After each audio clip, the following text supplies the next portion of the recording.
Hello friends, आज के आमी खूबी एकटी मजादार एग भेजिटेबल चाउमिन बनाबो। तार जन्य प्रथमे आमी कड़ाइर मध्य पानी दिए दिब। पानी देওয়ার কিছুক্ষণ পরে দিয়ে দিব লবণ আর রিফাইন অয়েল। তারপর পানিটা ফুটানোর পাশে আমি চাউমিন দিয়ে দিব সিদ্ধ করার জন্য।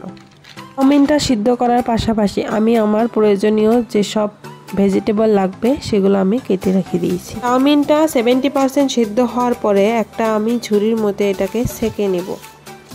তারপর কড়াইতে রিফাইন তেল দিয়ে দুটো ডিম ভেজে তুলে নেব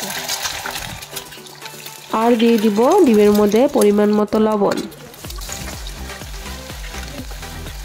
ডিমটা ভালো মতো ভাজার পরে এটাকে আমি তুলে নিয়ে আরো একবার রিফাইন তেল দিয়ে দিব কাঁচা মরিচ আর পেঁয়াজ কুচি।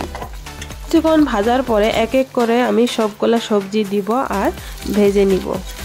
আজকে আমি চাউমিন বানাতে গাজর, টমেটো আর পাতাকপি ব্যবহার করেছি। ভেজিটেবলগুলো কিছুক্ষণ কষিয়ে তার উপরে দিয়ে দিব লবণ আর দিয়ে দিব চাউমিন মশলা। তার কিছুক্ষণ পরে দিয়ে দিব সয়া সস, কালারের জন্য দিয়ে দিব কাশ্মীরি লঙ্কার গুঁড়ো। তারপর সিদ্ধ করে রাখা চাউমিনগুলো দিয়ে সুন্দর করে নেড়ে চেড়ে ভেজে নিতে হবে। ভাজার কিছুক্ষণ পরে তার উপরে দিয়ে দিব ভেজে রাখা ডিমগুলো। তারপর চাউমিনগুলো নেড়ে চেড়ে নিলে হয়ে যাবে আমাদের মজাদার ভেজিটেবল এগ চাউমিন। এখন প্লেটিং করে নিব আর যার যার মতো খেয়েও নিব।